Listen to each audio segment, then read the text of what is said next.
अगला प्रश्न है बात प्रश्न संख्या 27। पढ़िए जरा इसको।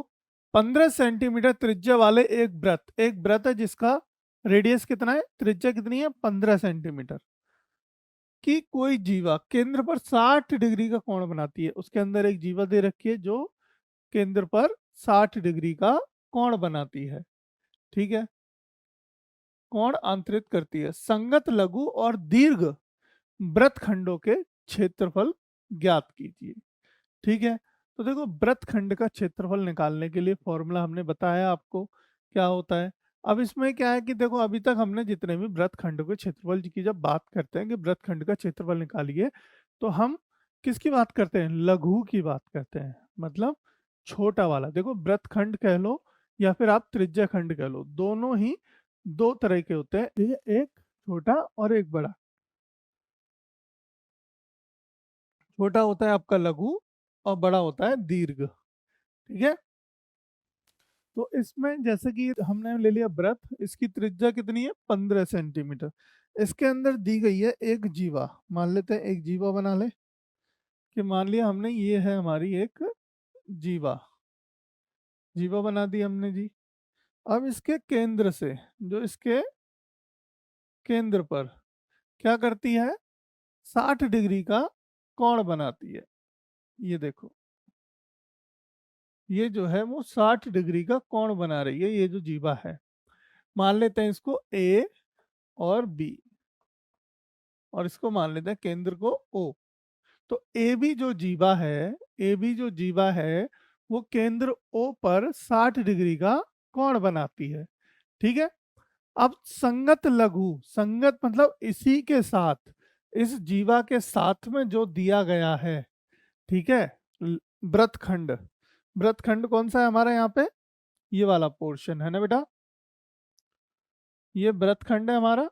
तो ये वृत्तखंड का हमें क्षेत्रफल ज्ञात है। अब ये कौन सा वृत्तखंड है, लघु, लघु मतलब छोटा। और दीर्घ में कौन सा है, इसके जस्ट उल्टा, मतलब इसके ऊपर का जितना भी पोर्शन है, ये ट्रायंगल भूल जाओ, ये त्रिभुज यानी जो इसके अंदर त्रिभुज है उसे भूल जाओ, इसके जस्ट अपोजिट जितना भी है, जितना भी भाग है, वो आपका दीर्घ वृत्तखंड है। ठीक है, तो इन दोनों का ही हमें क्षेत्रफल ज्ञात करना है। तो देखो कैसे करेंगे। अब हमें वृत्तखंड का तो पता है, लघु वृत्तखंड का हमने फॉर्मूला पता है, पर दीर्घ का कैसे निकालेंगे, पूरे का क्षेत्रफल यानी कि पूरे वृत्त का क्षेत्रफल माइनस कर दो लघु का क्षेत्रफल, लघु वृत्तखंड का क्षेत्रफल आपका निकल आएगा दीर्घ वृत्त का क्षेत्रफल। ठीक है, तो इसी प्रकार से ये प्रश्न हम करेंगे। तो देखिए सॉल्यूशन कैसे शुरू करते हैं। सबसे पहले क्या करेंगे, वृत्त की त्रिज्या जो हमें दी है वो लिखेंगे। पहले जो दे रखा है वो लिख लेते हैं। ठीक है, तो त्रिज्या क्या दी है बेटा, त्रिज्या मतलब आर, आर का मान कितना दिया है 15, 15 दे रखा है, हाँ 15 सेंटीमीटर। ये आपकी त्रिज्या 15, ये भी होगी त्रिज्या 15। ठीक है, और क्या दिया है, जीवा द्वारा केंद्र पर आंतरित कोण।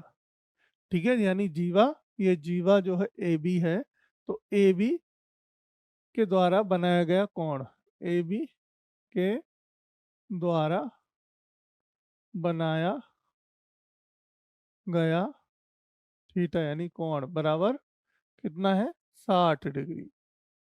कितना है 60 डिग्री।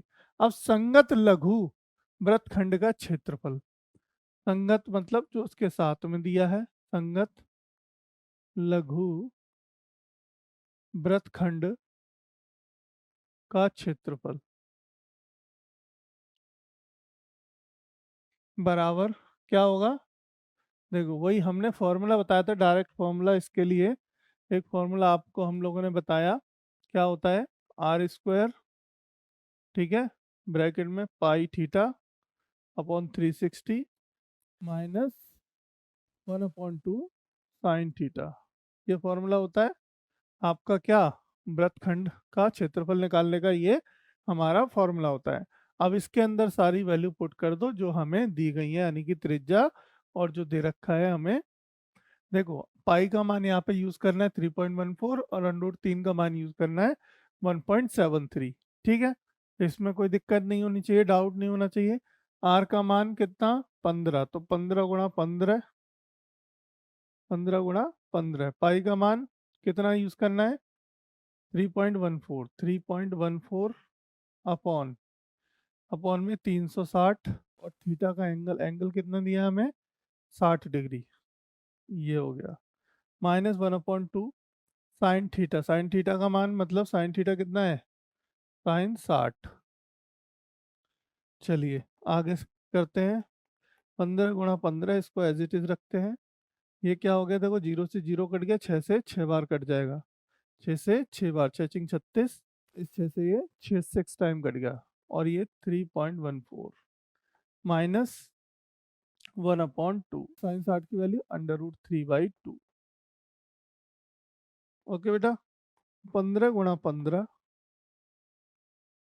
देखो ये 3.14 अपॉन 6 माइनस ये कितना होगा, देखो 1.73 अपॉन 4।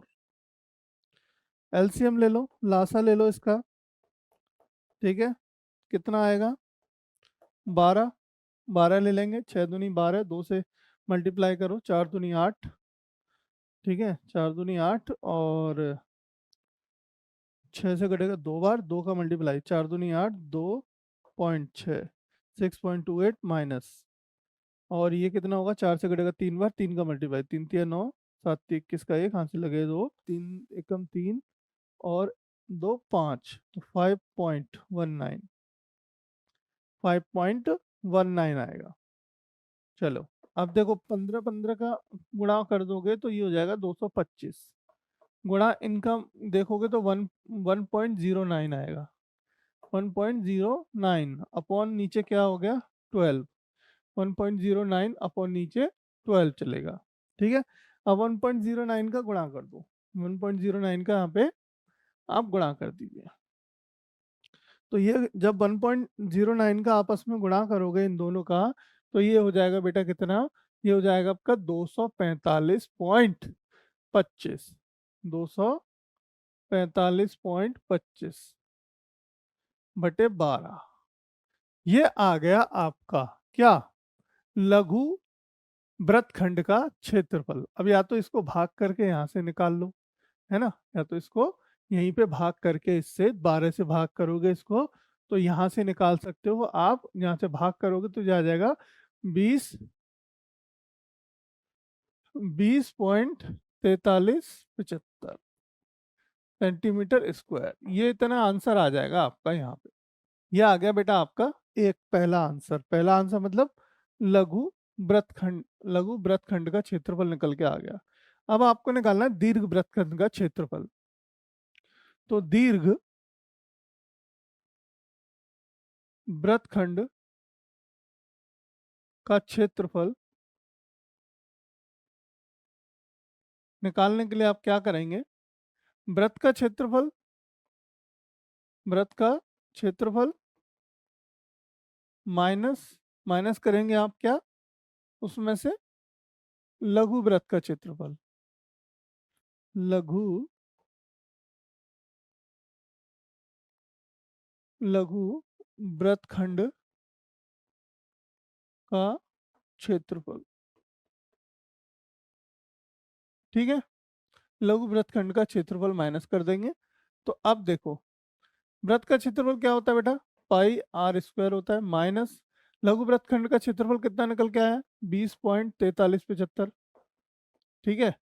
अब देखो पाई का मान कितना रखना है, 3.14 इंटू ये क्या 15 का स्क्वायर माइनस 20.4375, ठीक। अब देखो पहले तो 15 का स्क्वायर कर दो, 3.14 इंटू 15 का स्क्वायर कितना हो गया, 225 माइनस 20.4375, ठीक है। अब इसका मल्टीप्लाई करोगे आपस में 225 3.14 का, तो ये आपको मिलेगा 706.5, 706.5 माइनस 20.4375। अब बताओ, अब इन दोनों को माइनस कर लो आपस में, अब बताओ जल्दी माइनस करके मुझे कितना आ रहा है, देखो चेक करो। जब ये दोनों को आपस में आप माइनस करोगे तो आएगा 686.0625, 686.0625 625 सेंटीमीटर स्क्वायर। ये क्या आ गया? दीर्घ वृत्त का, दीर्घ वृत्तखंड, दीर्घ वृत्तखंड का क्षेत्रफल। आंसर ये एक हो गया और दूसरा ये आंसर हो गया। ठीक है बेटा, तो इसी के साथ ये प्रश्न खत्म होता है हमारा, जिसमें दीर्घ और लघु दोनों वृत्तखंडों के क्षेत्रफल हमने ज्ञात करके बताए कैसे निकालते हैं। और इसी तरीके से हमने एक बताया था, एक प्रश्न था जिसमें दीर्घ त्रिज्यखंड और लघु त्रिज्यखंड का क्षेत्रफल बताया था निकालना। तो वैसा ही लघु का था, वैसे ही मतलब दोनों के फॉर्मूले से, लघु मतलब छोटा और दीर्घ मतलब बड़ा, इसमें कंफ्यूज मत होना। और जब तक कि दीर्घ का स्पेशली पूछा ना जाए, जब तक दीर्घ का नाम ना आए, तब तक आप हमेशा क्या निकालेंगे? लघु, लघु वृत्तखंड का क्षेत्रफल ही आप निकालेंगे। ठीक है बेटा।